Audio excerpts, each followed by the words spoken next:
orang ya, tapi sampai sekarang masih ada 95 orang. Saya mohon maaf juga harus di off-kan videonya gitu ya. Tapi tetap akan saya mulai supaya nanti selesainya tidak tidak tidak akan terlalu malam atau lama gitu ya. Saya minta izin untuk dibukakan ke host supaya saya bisa ini bisa tampilkan slide-nya. Ini masih belum di allow untuk sharing. Baik, Bapak sebentar ya.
Bapak mohon maaf, Bapak sudah jadi co-host?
Sorry tadi eh, sinyalnya tiba-tiba hilang.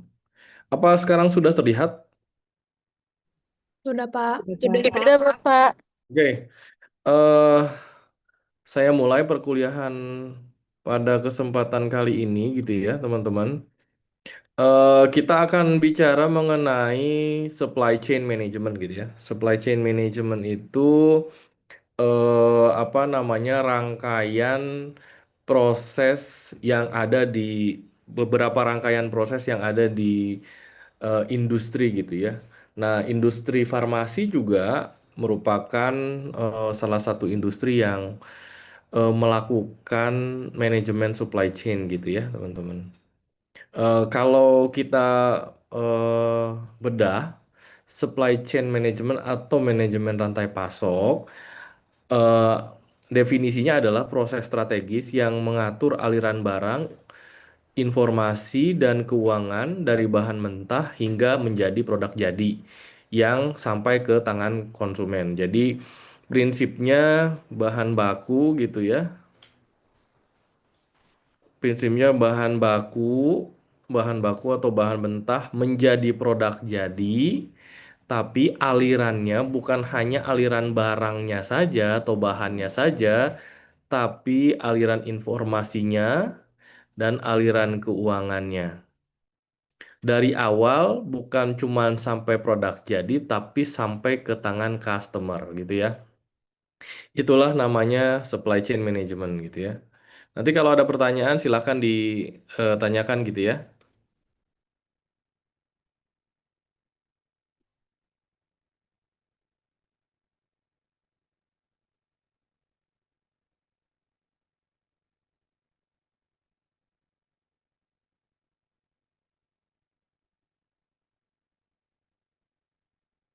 Oke, kita lanjutkan. Kemudian ini adalah apa cerita gitu ya, cerita supply chain dari awal 1960 sampai tahun 2000-an gitu ya.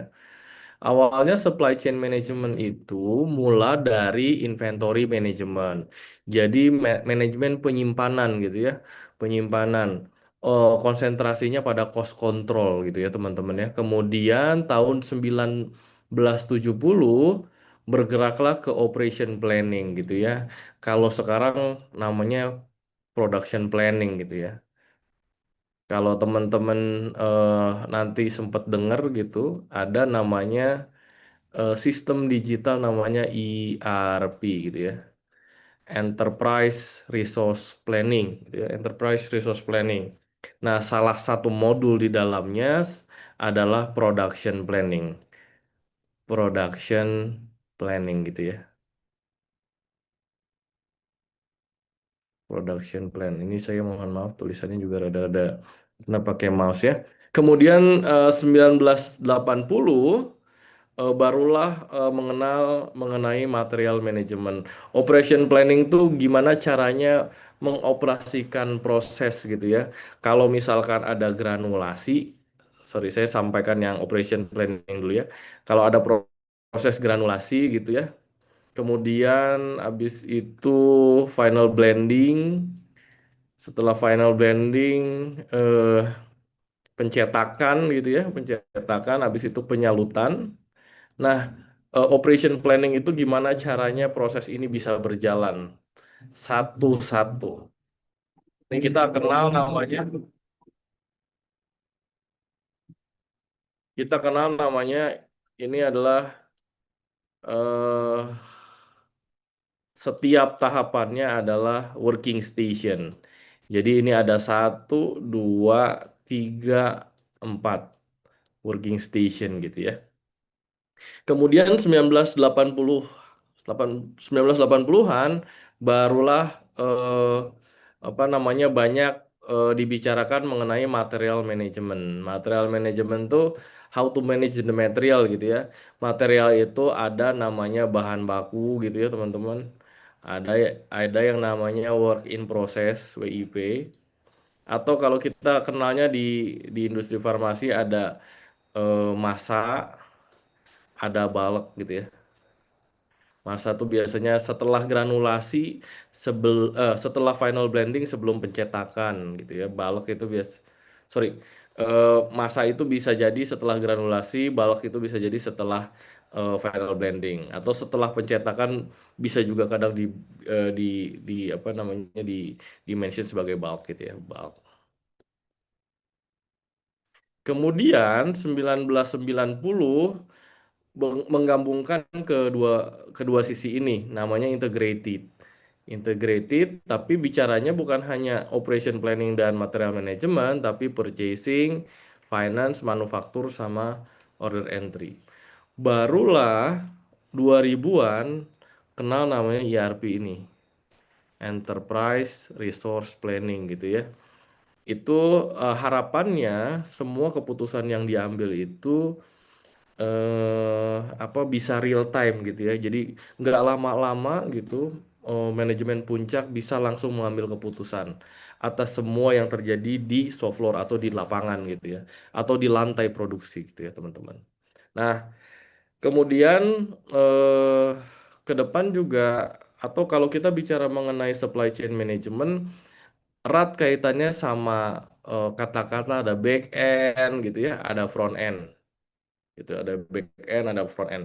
Back end itu orang-orang yang di belakang layar gitu ya. Orang-orang yang di belakang layar, orang-orang planning, sourcing tuh kadang namanya sourcing, tapi kadang ada beberapa perusahaan namanya purchasing gitu ya. Kemudian ada production, ada QC, ada QA di dalamnya, ada warehousing, penyimpanan, kemudian ada distribution, orang yang mendistribusikan. Biasanya kan direncanakan, dicari bahannya, sourcing, kemudian diproduksi, setelah itu disimpan, warehousing, kemudian itu didistribusikan. Nah, orang-orang yang ada di belakang layar ini namanya orang-orang back end gitu ya. Kemudian ada orang-orang namanya front end, orang-orang yang ada di depan, orang-orang marketing, orang-orang business development. Biasanya dia bangun bisnis-bisnis baru gitu ya. Kalau farmasi misalkan, oh iya saya mau buat apa namanya nutraceutical gitu atau cosmeceutical gitu ya, kosmetik tapi yang pharmaceutical gitu ya. Kemudian buat bisnis baru. Tadinya industri farmasinya belum punya rumah sakit sebagai apa namanya yang mengambil obat-obat atau yang akan menerima obat-obat yang diproduksi di industri tersebut gitu ya.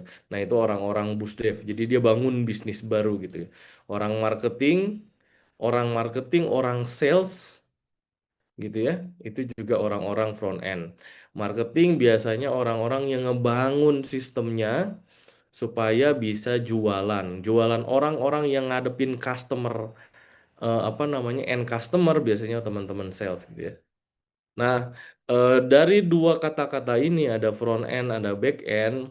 Ini bisa bisa dilihat bahwa kalau orang-orang front end buat kebutuhannya namanya demand gitu ya. Jadi kadang orang-orang front end tuh bilang saya ada demand 100 tablet misalkan ya. Saya ada demand 100 tablet, tolong dikasih di bulan Februari misalkan ya. Di bulan Februari. Nah, ini namanya demand. Fulfilling demand, dia mintanya 100, ini orang-orang back end ini ngasihnya berapa gitu. Ngasihnya 100K, 50K, atau 150K. Biasanya antara demand sama fulfilling demand ini ada namanya konsensus forecast yang disepakati. Oke, oke, saya butuhnya 100 tapi kemampuan produksinya cuma 90. Oke, kita deal di angka 90. Jadi saya minta tolong bulan Februari apa namanya demandnya 90 ya kata orang marketing ke orang-orang production. Itulah apa namanya bentuk komunikasi yang biasanya ada di industri gitu ya. Baik industri farmasi maupun bukan industri farmasi gitu ya. Tapi kalau yang saya sebutkan kalau tablet ya ini berarti industri farmasi gitu ya. Jadi nanti kalau teman-teman eh apa namanya ditanya gitu ya, Orang-orang back end siapa aja? Nah, orang-orang planning, orang-orang belakang layar gitu ya, orang-orang planning, orang-orang sourcing, orang-orang production, orang-orang warehouse, sama orang-orang distribusi. Kemudian orang-orang front end yang tadi ya, orang yang ada di depan. Kita lanjutkan. Nah, supply chain management itu bicara dari hulunya, dari planning sampai ke distribusi gitu ya. Jadi fulfilling demand-nya tuh seperti apa, ini teman-teman supply chain management ini yang menghandle semua itu. Nah, kalau saya bisa pecah jadi, sorry, lebih lebih detail, supply chain management itu dibagi jadi 4 gitu ya. Sebenarnya ada 5. Satu lagi itu return, return,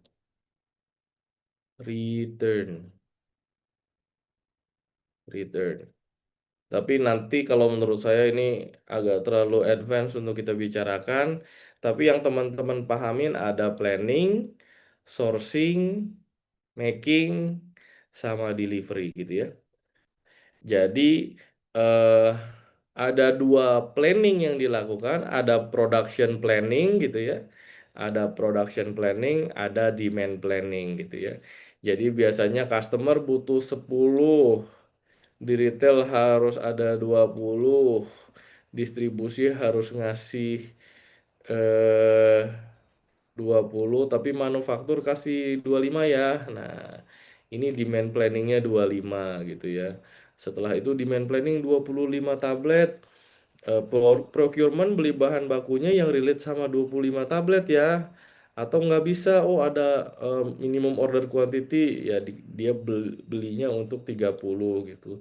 Supplier kasih 30, supplier yang lain kasih ini 30. Jadi ada 2 planning yang dilakukan gitu ya di alur supply chain gitu ya.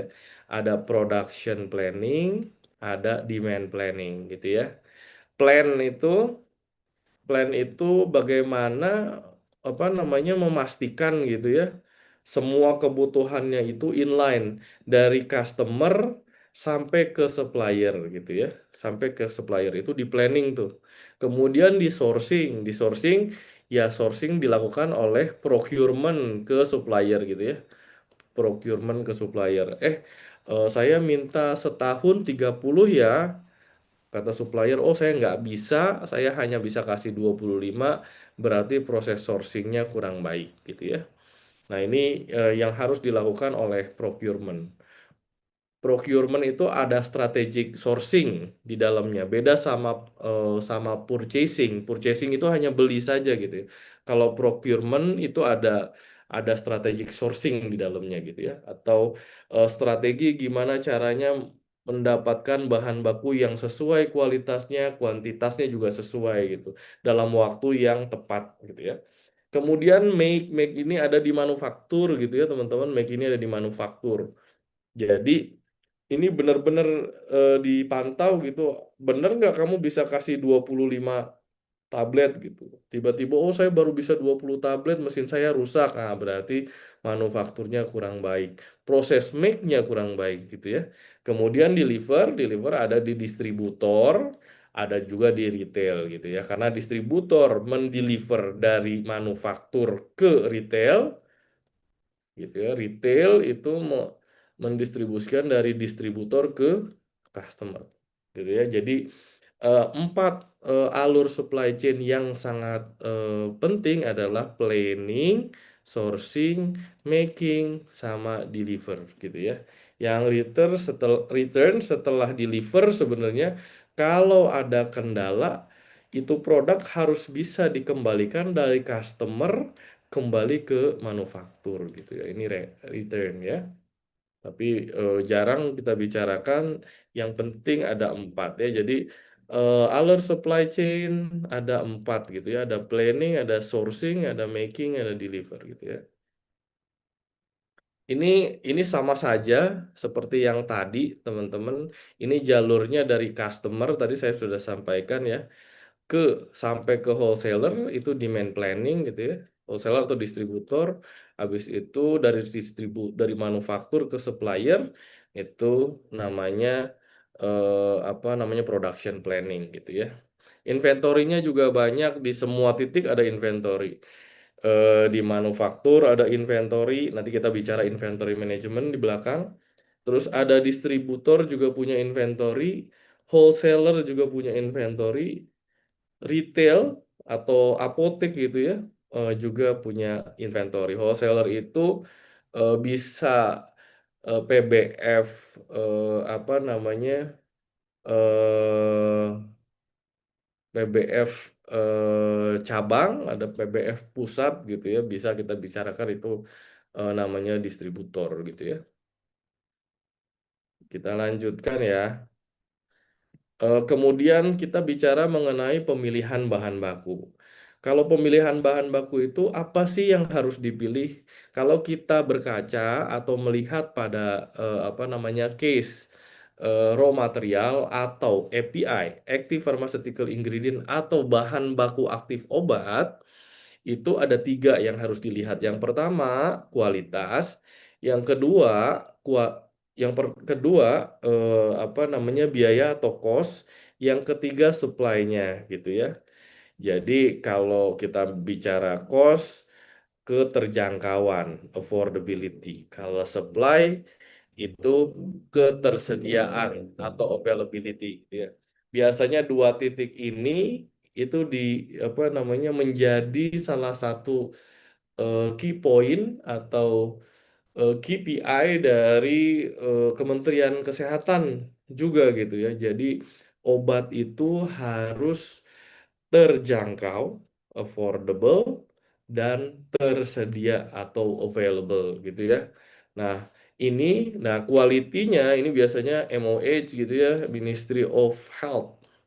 MOH kalau ini Badan POM atau ada Badan POM NF di C gitu ya. National Food Drug Administration and Control gitu ya kalau Indonesianya ya. Ini ya, jadi harus dilihat ketiga titik ini gitu ya. Kalau kualitas isunya apa?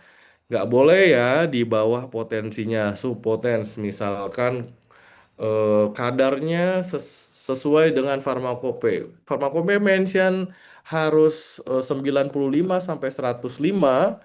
Kalau dia 94 harusnya tidak boleh diterima gitu ya. Itu subpoten. Atau superpotensi ya itu juga jadi pertanyaan. Apakah dia positif palsu atau seperti apa gitu ya. Kemudian juga masalah impurity ini, masalah impurity ini juga apa namanya jadi momok industri farmasi.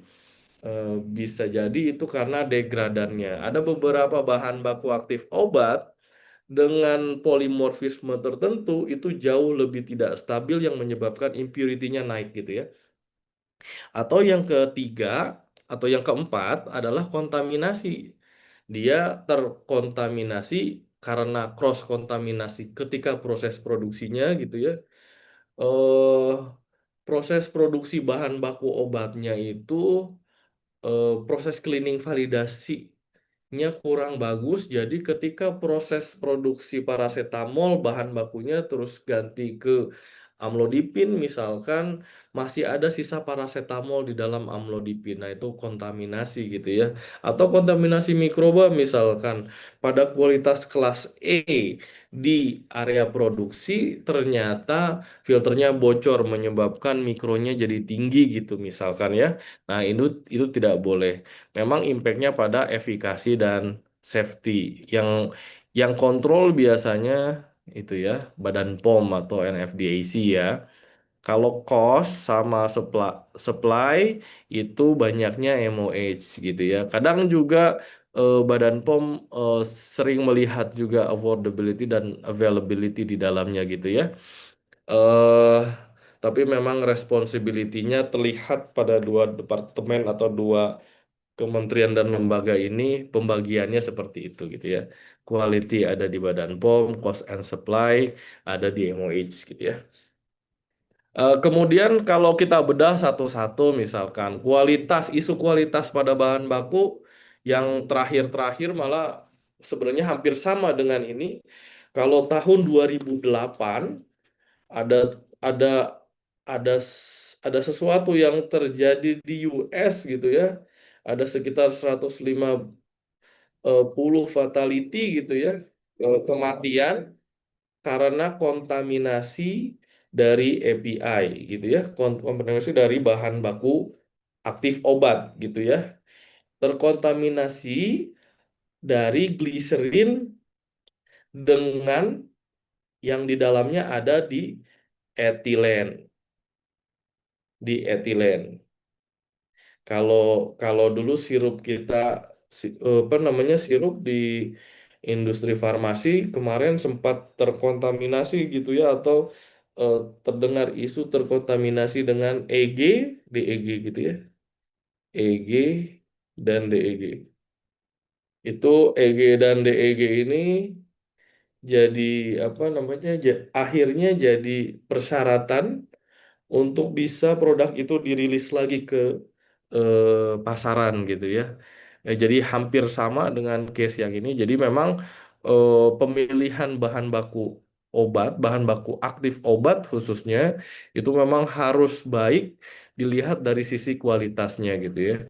Sisi kualitas itu bisa dilihat bukan jadi tanggung jawab orang-orang quality atau orang-orang quality assurance sebagai vendor, apa sebagai responsibility terhadap approve vendor list atau apa persetujuan terhadap vendor yang masuk, tapi juga oleh semua pihak. Kadang itu bisa dari hulunya duluan gitu ya. Biasanya proses pengembangannya kan ada di R&D gitu ya. R&D juga punya responsibility untuk memastikan kualitas bahan baku yang digunakan. Apakah rifampicin, misalkan ya, rifampicin form 1 itu jauh lebih stabil daripada form 2 gitu ya. Form 1 itu lebih lebih stabil daripada form 2. Nah, itu yang harus dilihat dari awalnya gitu ya. Makanya kenal namanya quality by design, QBD. Quality itu dibangun dari buat desain awalnya seperti apa gitu ya. Nah, jadi isu kualitas itu memang jadi tanggung jawab juga dari proses sourcing atau strategic sourcing yang dilakukan gitu ya. Kita lanjutkan ya. Jadi manajemen terhadap cost, quality, and supply terhadap bahan baku obat, aktif obat atau API, ini tuh erat kaitannya dengan supplier, supplier atau manufacturer selection and qualification. Yang pertama itu. Jadi kita seleksi suppliernya, seleksi manufaktur bahan baku aktif obat, dan kualifikasinya harus benar pertama. Yang kedua, setelah diseleksi dan dikualifikasi, biasanya seleksi dan kualifikasi itu kita lihat by COE gitu ya, apa namanya, Certificate of Analysis. Kemudian biasanya kita ada audit nih, audit. Kalau API-nya ada di luar, itu biasanya kita audit ke luar negeri untuk memastikan bahwa API-nya itu memenuhi kualifikasi dari apa namanya, persyaratan yang kita tentukan. Kalau tidak ada apa namanya audit, biasanya industri farmasi melakukan penyebaran kuesioner ya, penyebaran kuesioner. Tapi ini biasanya basisnya dari risk analysis gitu ya. Mana yang resikonya lebih rendah itu biasanya bisa apa namanya, berikan apa kuesioner. Tapi kalau misalkan resikonya tinggi, ya itu biasanya dilakukan audit. Setelah audit dilakukan dan proses kualifikasi selesai gitu ya, kemudian dievaluasi. Di beberapa industri dilakukan evaluasi berkala. Ada yang 1 tahun sekali gitu ya, ada yang 6 bulan sekali. Sebenarnya kelihatan dari mana? Kelihatannya dari jumlah yang dipesan gitu. Seberapa sering Anda memesan ke supplier tersebut atau seberapa seberapa sering Anda memesan ke manufaktur tersebut gitu ya. Kemudian di beberapa industri setelah dievaluasi kan akhirnya ada ranking ya. Biasanya ada A, B, C gitu ya. Manufaktur atau supplier yang punya grade A, punya kualifikasi A itu di recognizing dengan dikasih award gitu ya. Oh iya, Anda supplier kami, Anda tuh stakeholder, salah satu stakeholder kami, Anda sudah memberikan yang terbaik bagi kami dan Anda akan kami beri award gitu ya. Jadi di beberapa industri ada recognition di dalamnya atau apa namanya pemberian penghargaan terhadap eh, kerja dari hasil evaluasi yang sudah dilakukan oleh industri farmasi tersebut gitu ya. Gimana caranya supplier selection? Pertama, supplier itu siapa sih gitu ya? Supplier itu kan orang luar gitu ya, orang luar ya. Internal entity itu sebenarnya eh, industri di luar industri kita gitu ya, yang apa namanya, yang harus kita lakukan seleksi di dalamnya. Kadang di beberapa industri bukan cuma seleksi dilakukan, tapi dia training gitu supaya sesuai dengan kualitas apa namanya supplier yang kita kita inginkan gitu. Nah, supplier selection itu artinya apa? Artinya adalah tahapan dalam proses pembelian gitu ya. Tahapan dalam proses pembelian. Jadi kita harus melakukan bidding atau melakukan melihat semua sisi gitu ya dari supplier yang ada sampai akhirnya kita menemukan yang sesuai dengan apa yang kita inginkan gitu ya. eh Kenapa sih kita butuh supplier gitu ya? Kita cari supplier biasanya kita sudah menyelesaikan kontrak yang sebelumnya gitu ya. Misalkan saya pernah pernah dapat dari supplier A, sekarang saya mau ganti ke supplier B. Nah, kita menyelesaikan ke supplier A, tapi mau pindah ke supplier B yang A-nya mau berhenti, makanya akan pindah ke supplier B. Kemudian ada masalah sama supplier sebelumnya atau supplier yang sekarang gitu. Biasanya masalah kualitas. Oh, kok kamu saya periksa berkali-kali di internal saya, mikrobiologinya nggak memenuhi syarat. Saya harus cari supplier yang lain gitu ya. Saya harus cari supplier yang lain supaya saya bisa melihat apa yang eh, kualitas yang lebih baik daripada kualitas yang sebelumnya. Atau punya produk yang baru gitu ya. Punya produk yang baru. eh Kemudian eh, supplier selection itu kita harus tahu betul apa sih kita harus tahu betul si produknya itu punya kualifikasi, punya syarat, punya spesifikasi seperti apa gitu. Kitanya juga sebagai apa namanya eh, procurement harus tahu forecast-nya seperti apa gitu ya. Dan kita juga harus tahu bagaimana memastikan kualitas yang baik dengan harga yang rasional gitu ya. Eh, Apa aja sih yang biasanya dilihat pada supplier selection? Kata charter itu ada 10C gitu ya, ada 10C. Yang pertama kompetensi. Jadi supplier dilihat dari kompetensinya gitu ya. Kalau mereka kompetensi ada atau tinggi, itu kadang bisa membantu kita dalam melakukan penyelesaian masalah pada lantai produksi gitu ya. Kemudian ada capacity. Capacity itu maksimal bisa diproduksi berapa sih? Misalkan, oh saya ada demand 100, saya ada permintaan 100, tapi kapasitas kamu 50. Terus 50 lagi saya dapat dari mana gitu ya. Nah, kadang merubah supplier dari satu ke yang lain di industri farmasi itu nggak semudah itu gitu ya. Ada namanya registrasi variasi baik notifikasi minor atau mayor gitu ya teman-teman. Nah kalau misalkan ganti supplier itu kadang bisa dilakukan registrasi variasi variasi minimal minor gitu ya. Atau kalau yang sangat kritikal bisa jadi major. Kalau ganti API-nya dari supplier A ke supplier B bisa uji bioekivalensi lagi gitu ya. Kemudian ada konsistensi gitu ya. Konsistensi ini kualitas dari eh, kualitas dan kuantitas dari barang yang datang gitu ya. Saya minta 10 datangnya 20, saya minta 10 datangnya 5. Saya minta kualitasnya bagus supaya saya bisa langsung produksi, kamu kualitasnya jelek. Ini lihat konsistensi gitu ya. Ini biasanya berjalan, setelah berjalan baru kelihatan konsistensinya. Kemudian ada control of process. Ini control of process biasanya eh, di bisa dilihat dari proses audit yang kita lakukan di awal gitu ya.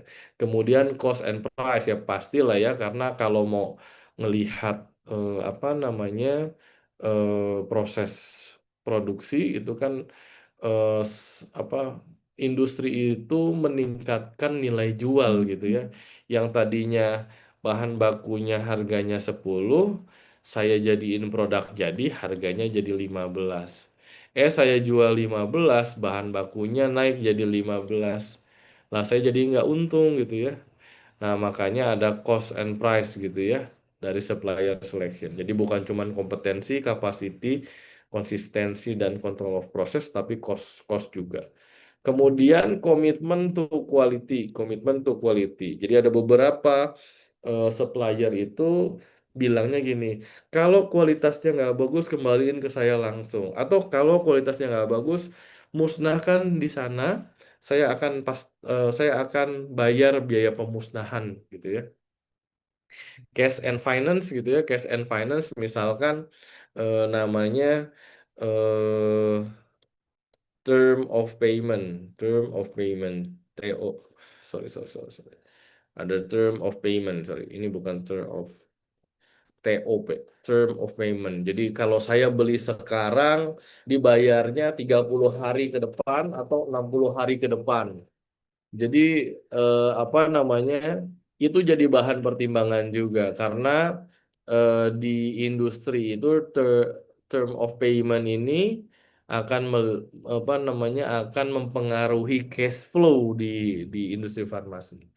Kemudian clean bukan hanya fasilitasnya clean, bukan hanya produknya clean, tapi secara apa secara secara kredibilitas juga clean gitu ya. Kemudian ada culture and relationship gitu ya. Jadi culture-nya di industri tersebut, industri bahan baku atau supplier tersebut seperti apa dan bagaimana dia membuat hubungan baik dengan kita sebagai usernya gitu ya. Kadang ada industri bahan baku yang kalau ditanya susah gitu. Nah ini relationship-nya nggak bagus. Bisa jadi bukan bahan pertimbangan kita untuk memilih supplier itu gitu ya.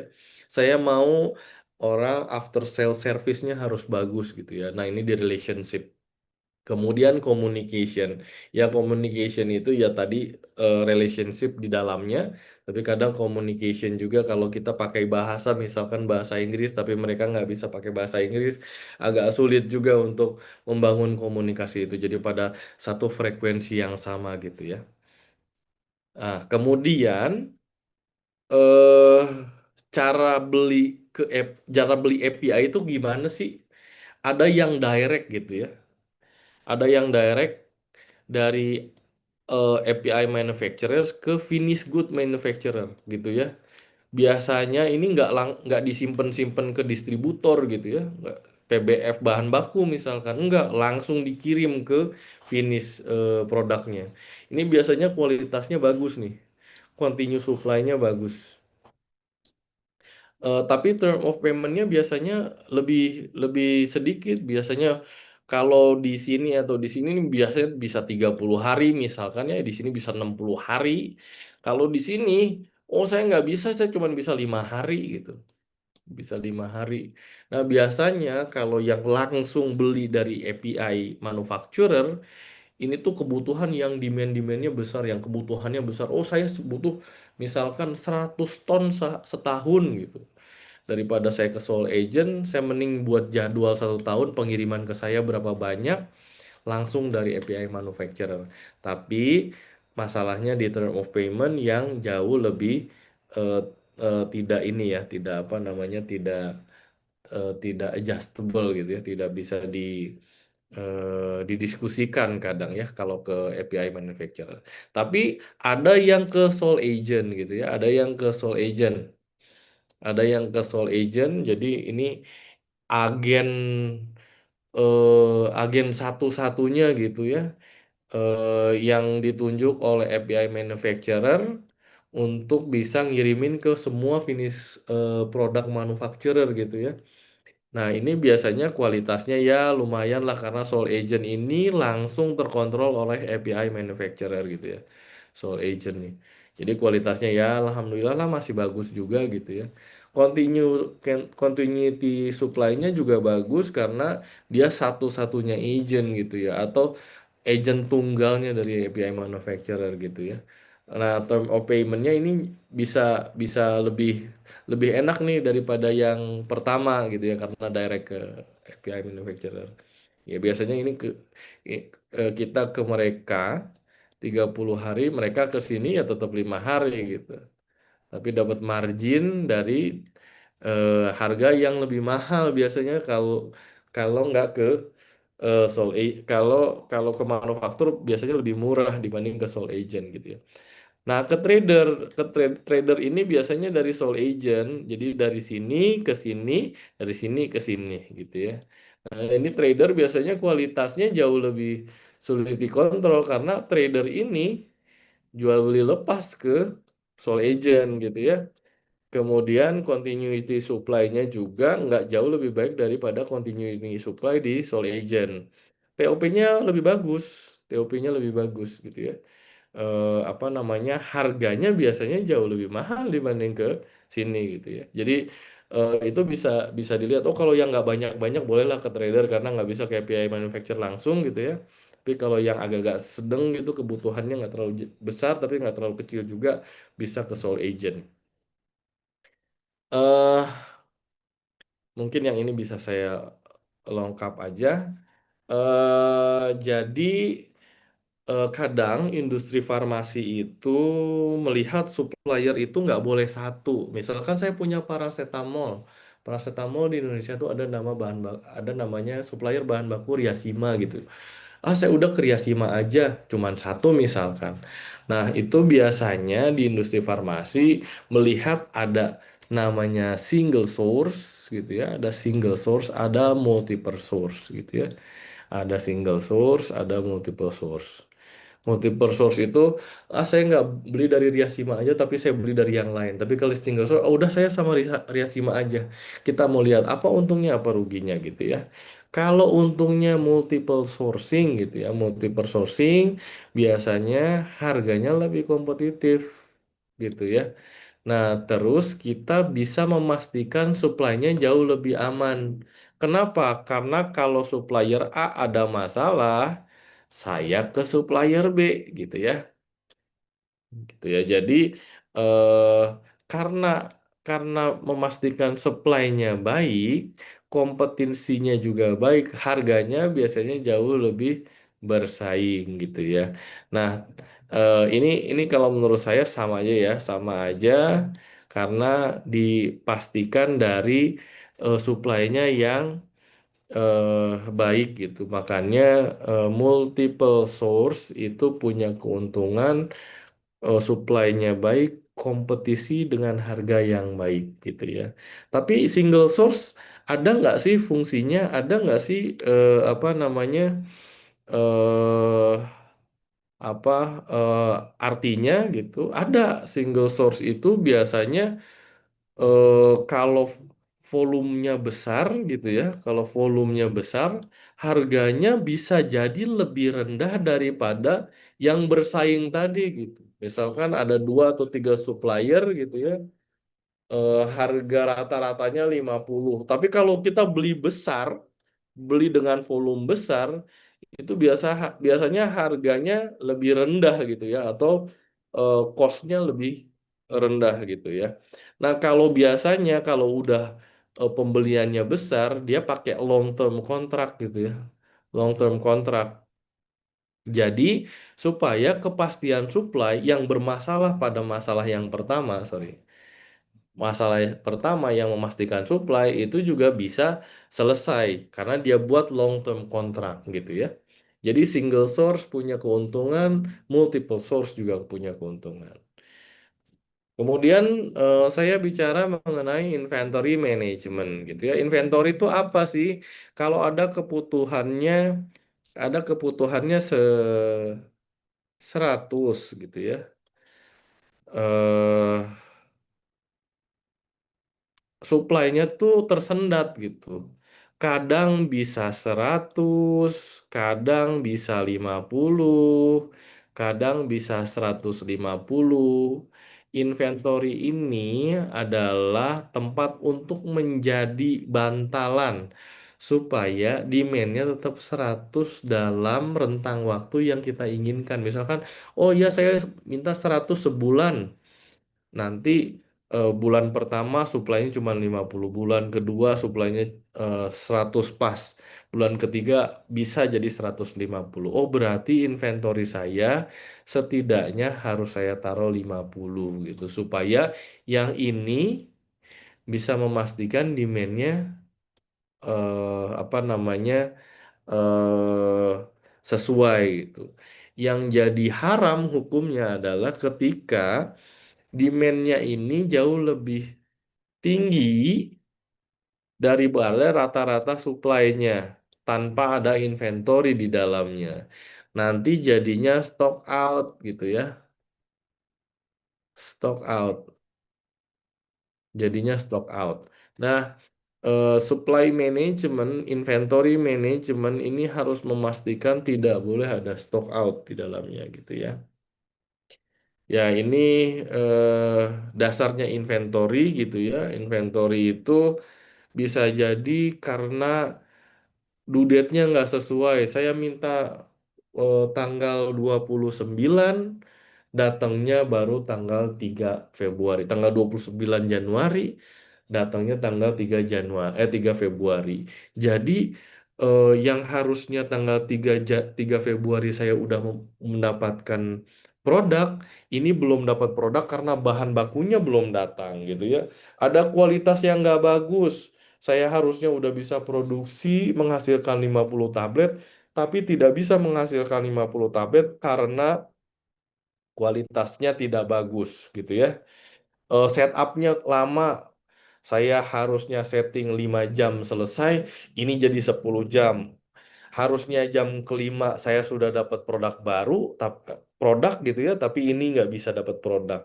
Begitu juga yang lain itu ada poor vendor, ada masalah scrap atau rework gitu. Dicetak nggak bisa-bisa, balik lagi ke granulasi gitu ya. Ka- Bisa juga karena trainingnya kurang, orang-orang baru, setting alatnya nggak ngerti, akhirnya setup time-nya jadi besar gitu. Eh Suppliernya nggak, suppliernya bermasalah, eh lot size-nya besar jadi nunggunya lama gitu ya, lead time-nya lama gitu ya, mesinnya rusak gitu ya, itu semua yang menyebabkan kita akhirnya berpikir harus ada inventory gitu di dalamnya gitu ya. Inventory itu banyak banyak ininya ya, banyak tipenya. Tapi kalau di industri farmasi biasanya ada inventory untuk raw material gitu ya, ada inventory untuk WIP, work in process, ada masa, ada balek gitu ya, ada yang sudah jadi tablet, ada after after primary packaging, before secondary packaging, ada yang finish product gitu ya, finish product atau finish good, ada yang distribution inventory gitu ya. Ini udah ada di PBF cabang, tetap harus ada inventorinya. maintenance aja harus ada spare part yang consumable misalkan itu tetap harus ada apa namanya inventorinya. Jadi memang inventory di industri farmasi itu nggak nggak cuma nyebutin bahwa ini untuk produk atau yang berhubungan dengan produk saja, sampai ke maintenance itu juga ada inventory di dalamnya gitu ya. eh Inventory management itu tujuannya buat apa? Untuk memastikan production gitu ya berjalan dengan baik gitu ya. Kemudian menyediakan buffer tadi yang saya bilang kalau supply-nya itu eh, beragam gitu ya, tidak sesuai dengan speednya demand. Yang tadi saya bilang demandnya butuh 10, kadang ngasih 5 si supply-nya, kadang ngasih 10 atau kadang ngasih 15, itu makanya harus ada buffer atau inventory di dalamnya. Nah, eh, tujuannya buat apa? Tujuannya untuk melakukan antisipasi gitu ya. Melakukan pertama untuk melakukan antisipasi, yang kedua untuk memastikan bahwa stoknya itu masih terjaga supaya tidak ada stock out gitu. Namanya safety stock gitu ya. Ini buffer inventory. Kemudian load size inventory gitu ya, fungsinya untuk mereduksi setup. Jadi misalkan load size-nya kebesaran, jadi eh, sorry, apa namanya load size-nya besar, jadi eh, setup setupnya jadi jauh lebih sedikit. Misalkan saya 50 kilo setup, 50 kilo produksinya, tapi setupnya 5 menit untuk satu mesin. Tapi kalau saya 100 itu setupnya tetap 5 menit gitu ya. Nah, jadi saya apa namanya menghilangkan waktu setup 5 menit karena menggunakan lot size yang lebih besar gitu ya. Ada transportation inventory juga, ada hedge inventory juga. Kalau hedge inventory ini lebih ke harga gitu ya. Kadang di hedging, misalkan biaya biayanya pakai USD 15.000 gitu ya. Tapi tapi sekarang sudah 17.000. Di hedging harganya dipastikan bahwa satu USD-nya adalah 15.000, itu bisa dilakukan gitu ya. Atau itu strategi internal yang dilakukan. Kita tumpuk misalkan USD-nya untuk bisa beli bahan bakunya karena beli bahan bakunya biasanya pakai USD gitu ya. eh ini saya pikir tadi udah saya sampaikan. Nah, inventory itu nggak melulu kita bicara itu baik gitu bisa dilaksanakan, tapi dia punya biaya juga, punya cost juga, namanya inventory cost gitu ya. Ada inventory cost di dalamnya ada apa aja? Ada item cost. Item cost itu ya harga si bahannya gitu ya. Kemudian carrying cost, ada cost penyimpanan, ada cost resiko, ada cost of capital yang tertahan. Cost of capital tuh ya, jadi yang harusnya saya udah jualan, ini tersimpan biaya saya, ada stok mati saya, uang mati bahasa saya tuh kalau apa namanya cost of inventory itu, biaya itu tuh nggak bisa saya belum bisa saya jual karena bentuknya masih bahan baku gitu ya. Nah, itu penyimpanan dan juga ada apa namanya ada biayanya atau costnya di dalamnya. Ada order cost, ada setupnya, ada pembeliannya, ada kehilangan kapasitasnya karena saya nyimpennya berapa lama di gudang saya. Gudang saya harusnya bisa nyimpen untuk apa? Untuk bahan baku yang lain yang lebih fast moving misalkan. Ini karena nggak ada demandnya, akhirnya saya nyimpen setahun di gedung saya gitu. Nah, itu juga perlu jadi bahan pertimbangan gitu ya. Karena inventory itu ada biayanya. Ada stock out cost gitu ya. Stock out cost itu ya cost yang terjadi karena tiba-tiba di pasaran kosong gitu. Nah, itu penyimpanan itu juga punya punya biaya untuk stock out itu gitu ya. Terus capacity associate cost itu juga eh, basisnya dari kapasitasnya besar gitu ya, akhirnya costnya juga besar. Ini ini apa namanya total costnya ini cost of supply chain. Jadi tadi ada inventory, ada biaya inventory di sini gitu ya, ada biaya inventory itu erat kaitannya dengan apa gudang atau warehouse gitu ya. Tapi ini adalah bagian total dari total supply chain cost gitu ya. Total supply chain, total biaya supply chain. Ada biaya processing, ada biaya supply, ada biaya transportasi, ada biaya penyimpanan, ada biaya warehouse, ada biaya planning, gitu ya, ada biaya planning. Totalnya harus jauh lebih banyak. Nah, biasanya apa namanya rule of thumb-nya atau kebiasaan di industri, khususnya di industri farmasi, atau di industri-industri jenis seperti industri farmasi itu total supply chain-nya itu total supply chain cost-nya tuh 6% dari revenue gitu ya. Itu yang perlu dilihat sama teman-teman.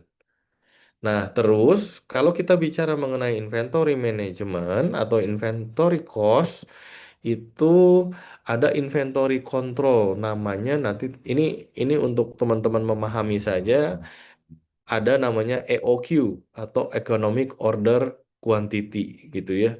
Jadi adalah kuantitas pemesanan yang optimal dengan biaya inventory yang minimal. Jadi makin banyak pesennya, biaya penyimpanannya makin naik gitu ya. Tapi biaya pemesanannya makin turun, makin pesan banyak. Di satu titik ada titik equilibrium, namanya economic order quantity gitu ya teman-teman. Nah, teman-teman procurement atau purchasing atau kita bisa bicara nggak bisa purchasing tapi procurement itu teman-temannya yang harus bisa melihat economic order quantity ini di dalamnya gitu ya teman-teman ya. Nah, kemudian kita kenal juga namanya safety stock. Safety stock itu sebenarnya adalah buffer yang digunakan untuk memastikan bahwa demand-nya nggak akan kehilangan barang gitu ya. Jadi kalau misalkan eh, di stok di tangan atau stok on hand inventory-nya tuh kan turun terus gitu ya karena ada permintaan dari customer. Tapi nanti ada supply lagi, kemudian keambil lagi sama apa namanya customer ya. Jumlah stok inventory-nya turun terus. Nah, pada titik tertentu supply-nya belum jalan gitu ya. Ini supply-nya belum jalan, tapi dia demand-nya terus menurun. Akhirnya ini jadi stock out nih, ini stock out. Jadinya stock out. Ini yang dihindari oleh inventory management atau supply chain management. Makanya dibuat safety stock gitu. Supaya walaupun turun, tapi masih ada stok di dalamnya gitu. Gitu, masih ada stok di dalamnya supaya nggak akan stock out gitu ya. Kemudian ada ROP atau reorder point. Reorder point itu biasanya orang-orang purchasing setelah beli, kapan lagi beli lagi. Misalkan, oh saya beli bulan Januari, bulan bulan Februari udah saya pesen lagi nggak ya? Nah, ini kelihatan tuh reorder point-nya kayak gimana. Jadi sama ketika ketika sudah decline gitu ya pada titik tertentu kemudian ada permintaan lagi gitu ya. Kita di sini sudah reorder point supaya ketika kosong di sini atau ketika menyentuh safety stocknya itu barangnya datang lagi. Begitu seterusnya ini ROP-nya ini kemudian barang datang di sini naik lagi gitu ya. Yaitu namanya ROP gitu ya. Reorder point. Jadi kapan saya harus beli lagi barang tersebut gitu ya. Selanjutnya ada warehouse management. Warehouse management tadi saya udah sampaikan juga ya, ada raw material gitu ya, raw material sama packaging material gitu ya. Kemudian ada WIP, ada finish good, ada finish good di cabang gitu. Ini RDC itu Regional Distribution Center gitu ya. Nah, managing inventory-nya biasanya pakai kalau raw material itu menggunakan vendor manage inventory. Jadi si vendornya, si suppliernya yang tadi kita sudah seleksi itu, dia tahu tuh stok kita berapa. Kalau udah menyentuh safety stok kita, dia akan kirimkan barangnya ke kita. Biasanya untuk produk-produk yang long term gitu, kontraknya udah panjang gitu ya, dia jadi tahu. Kadang apa namanya inventory kita juga mereka tahu gitu ya. Kemudian kalau inventory di WIP biasanya pakai lean manufacturing supaya itu jauh lebih sempit karena kan semua inventory itu punya cost gitu ya, punya biaya. Gimana cara disempitinnya pakai lean manufacturing. Itu lean itu ya proses proses apa ya? eh Proses memastikan bahwa hasilnya itu biayanya jauh lebih rendah. Kemudian kalau finish good itu ada meeting gitu ya, ada SNOP meeting gitu ya untuk memastikan ini biasanya apa namanya berjalan hampir bersamaan gitu ya. Forecastnya berubah lagi, nanti ada konsensus forecast baru gitu ya di biweekly ini atau di monthly ini. Jadi nanti kelihatan, oh iya harusnya ada perubahan atau enggak. Oracle ini salah satu ini ya, salah satu bentuk dari ERP gitu ya. Ada yang pakai ERP-nya, ada yang pakai Oracle, ada yang pakai SAP gitu ya, ada yang lain gitu ya. Kemudian gudang, kalau gudang itu kita harus lihat lokasinya seperti apa, layoutnya seperti apa, identifikasi terhadap barang-barangnya. Oh ya, barang narkotik itu harus disimpan di gudang brankas dua dua pintu dan dua apa namanya dua gembok misalkan. Terus oh ada barang yang harus disimpan di apa di cool storage. Nah, identifikasinya tidak boleh mencampur satu dengan yang lain. Di beberapa industri udah punya QR masing-masing, QR code masing-masing gitu ya. Punya QR code, dia apa namanya inventory manajemennya udah setiap rak ketahuan gitu. Even ditaruh di lantai pun ketahuan gitu. Dan material handling ya, material handling ini ya pastilah ya kalau disimpan di cold storage harus disimpan di cold storage. Kalau narkotik harus di tempat di gudang narkotik. Begitu juga yang suhu tinggi, suhu biasa, suhu rendah juga itu yang harus dilihat di apa namanya MSDS-nya gitu ya. Jadi material handling itu di gudang dan warehouse harus dilakukan. Ini sudah.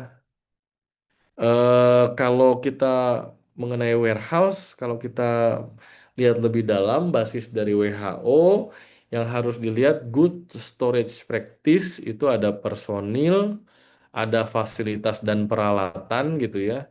Storage areanya seperti apa, kondisinya kayak gimana, dan monitoringnya seperti apa gitu ya.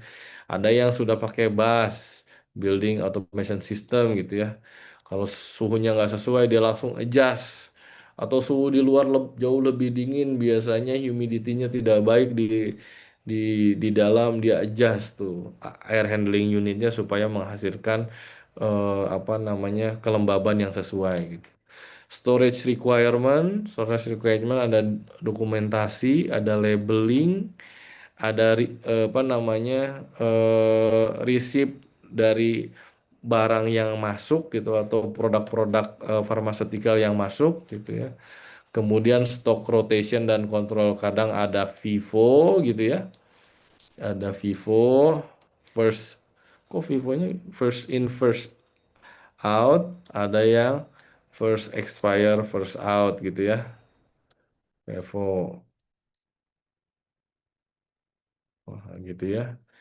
Kemudian return goods atau return produk atau return material seperti apa, dispatching dan transportasi dari masukin sampai keluarin, kemudian Ada produk recall. Produk recall itu seperti apa? Ini di good storage practice harus punya gitu ya. Ini warehouse yang tadi saya sampaikan hampir sama. Aktivitasnya apa? Ada tiga sebenarnya. Ada penerimaan, ada penyimpanan, ada pengiriman gitu ya. Kalau kita lihat lebih dalam, ada unloading gitu ya dari truk gitu turun gitu ya. Kemudian eh good receipt di checking, oh iya jumlahnya sama, kualitasnya betul, semua dokumentasi sesuai, kemudian disimpan. Setelah disimpan, kalau ada permintaan, order picking gitu ya, ada order permintaan, kemudian baru disiapkan untuk di deliver, kemudian di loading. Jadi proses unloading sampai loading itu adalah proses aktivitas di warehouse gitu ya. Ini tadi saya sampaikan ini sebenarnya sama seperti unloading dan loading, tapi di sini namanya inbound dan outbound gitu ya. Inbound dan outbound, tapi mekanismenya hampir sama gitu ya. Ini material handling yang digunakan, material equipment yang digunakan, dah hand pallet biasanya pakai tangan langsung, atau dia pakai apa pakai peralatan. Ini punya apa? Punya SIM sendiri gitu ya, teman-teman untuk bisa eh, menghandle equipment ini. Nah, dari saya sudah selesai gitu teman-teman. Ada yang mau ditanyakan nggak? Pak, saya izin bertanya. Ya. Mengenai supplier. Kalau misalnya terjadi kondisi, misalnya industri farmasi itu sudah memiliki seperti supplier langganan, tetapi Mm. misalnya suatu saat itu suppliernya kehabisan bahan bakunya. Nah, itu bagaimana industri farmasi itu mengatasi hal tersebut? Apakah dengan penerapan multiple sourcing yang tadi Bapak jelaskan atau bagaimana? Ya, makanya di beberapa industri lebih memilih multiple sourcing karena masalah itu gitu ya. Sebenarnya kalau kita melakukan seleksi supplier baik di awal, walaupun apa namanya single supplier itu nggak ada masalah. Cuman dinamika industri itu kan memang agak agak agak turbulensinya agak tinggi gitu ya. Kita nggak tahu ke depan seperti apa. Jadi di beberapa industri memang akhirnya memilih multiple source gitu dibanding single source gitu. Baik, Pak. Terima kasih. Sama-sama, sama-sama. Kita masih punya waktu sedikit lagi ya. Teman-teman mau ujian ya? Ujiannya kapan? Minggu depan. Minggu depan. Minggu depan. Minggu Minggu depan, Pak. depan. Ya, dia hari Selasa, Pak. Oke, hari Selasa. Oke. eh saya coba ini ya, saya coba review lagi, saya coba review lagi apa-apa yang teman-teman kemarin sudah ini ya, sudah dapatkan gitu ya. Kita kita bicara mengenai eh apa eh limbah dulu deh, limbah dulu ya. Kalau menurut teman-teman gitu ya, kalau menurut teman-teman eh kantong plastik tempat penyimpanan bahan baku sisa itu limbah non B3 atau limbah B3?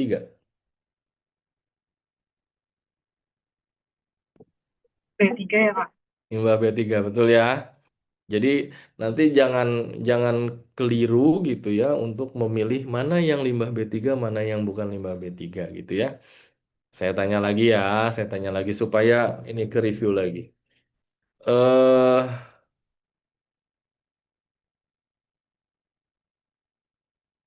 Kalau menurut teman-teman, tahapan paling awal untuk limbah non B3 itu apa? Masih ingat nggak? Pengurangan kah, penyimpanan kah, pemanfaatan kah, penimbunan kah, atau pengang Pengurangan. pengangkutan kah? Pengurangan, Pak. Pengurangan, betul ya. Jadi itu tahapan awalnya gitu ya, teman-teman, itu tahapan awalnya. Terus kemarin juga saya sempat sampaikan gitu. Eh, Limbah cair itu masuk kalau spoil yang atau tumpahan itu jatuh masuk ke saluran air gitu ya. Sebelum masuk saluran air itu ada namanya IFD. IFD itu eh jangan salah ya, IFD itu industrial fluid drain, bukan yang lain gitu ya. Fluid drain tapi industrial. Jadi namanya IFD gitu ya, industrial fluid drain gitu ya. Kemudian saya tanya lagi gitu ya. Kalau penanganan limbah padat itu yang limbah padat B3 yang sudah tidak boleh dilakukan yang mana? Insenerasikah, solidifikasi stabilisasikah, sanitary landfill kah, atau open dumping kah?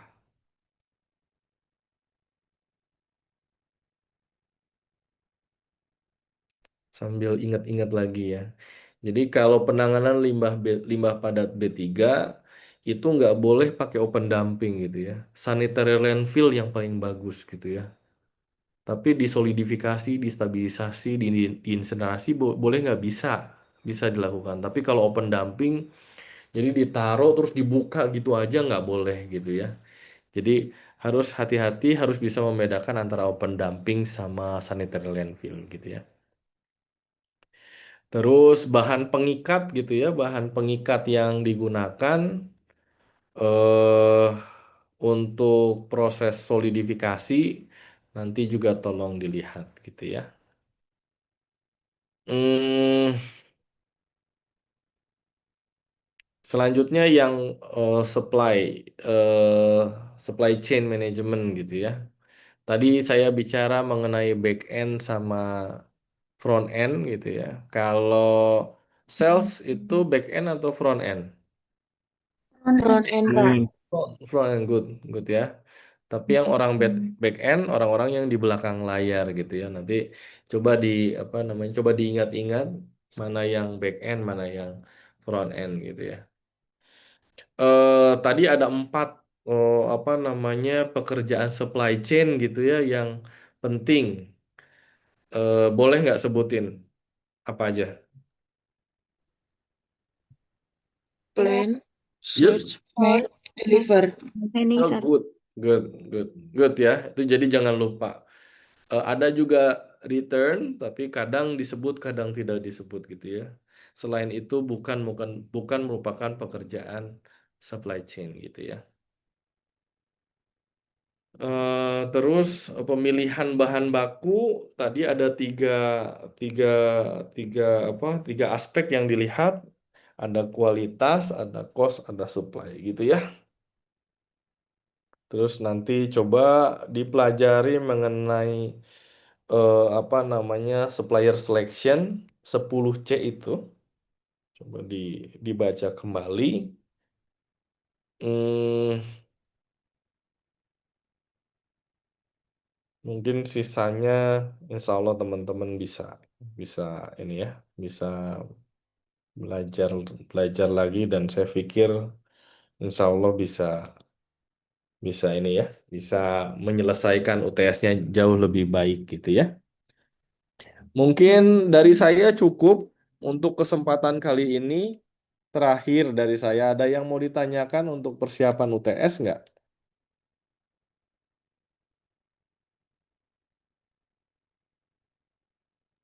Saya izin tanya boleh gak, Pak? Boleh, boleh, boleh. Eh, di RPS itu ada sebelum batas itu bahas terkait capa ya, Pak. Siapa? Nah, Heeh. nanti ada gak, Pak? Maksudnya di UTS itu ada capa gak? Saya saya nggak tahu ya karena itu bukan bukan mata kuliah yang saya ajarkan gitu ya. Tapi kalau masuk dalam materi kuliah sebelum UTS harusnya masuk jadi bahan UTS gitu teman-teman. Recording stopped.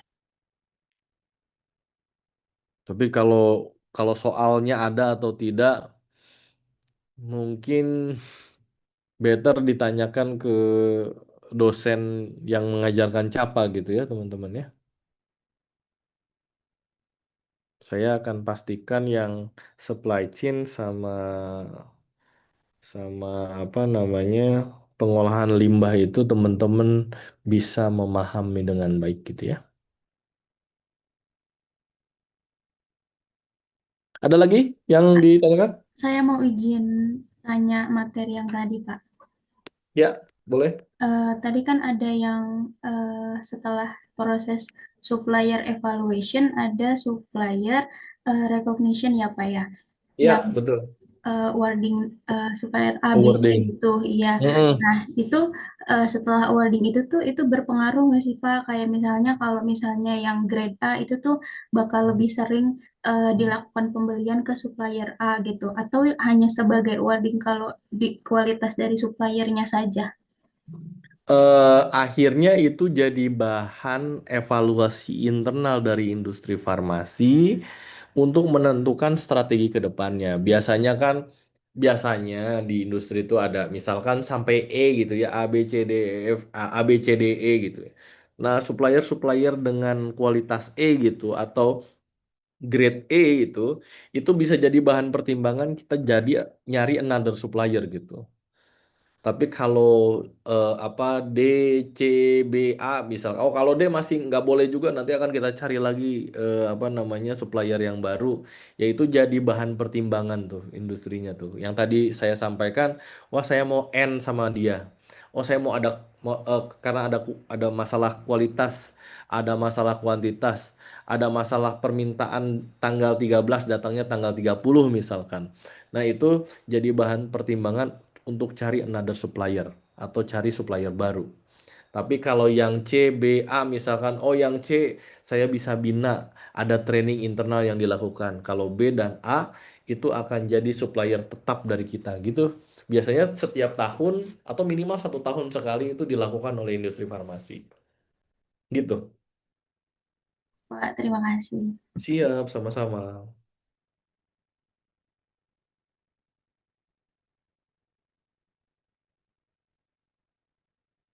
Ada lagi kah yang mau ditanyakan?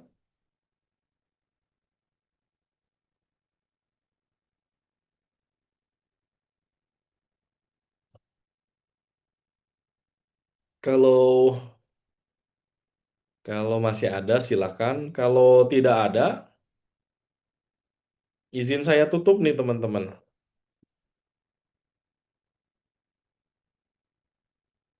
Cukup ya? Cukup, Pak. Cukup, Bapak. Oke. Cukup. Makasih banyak, teman-teman, sudah hadir pada mata kuliah kali ini. Semoga bermanfaat, bukan hanya untuk menyelesaikan UTS-nya, tapi ilmunya bisa diambil dan bisa diterapkan ketika teman-teman punya kesempatan bekerja di industri farmasi. Makasih banyak. Sampai ketemu di kuliah selanjutnya. Kuliah selanjutnya saya kuliah pengembangan produk dan production kalau nggak salah. Ya, selamat UTS teman-teman. Semoga berhasil. Dari saya cukup. Terima kasih. Billahi taufiq wal hidayah. Assalamualaikum warahmatullahi wabarakatuh. Waalaikumsalam Waalaikumsalam warahmatullahi warahmatullahi wabarakatuh. wabarakatuh. Terima kasih, Terima Bapak. kasih, Bapak. Terima kasih ya. Ya, Pak.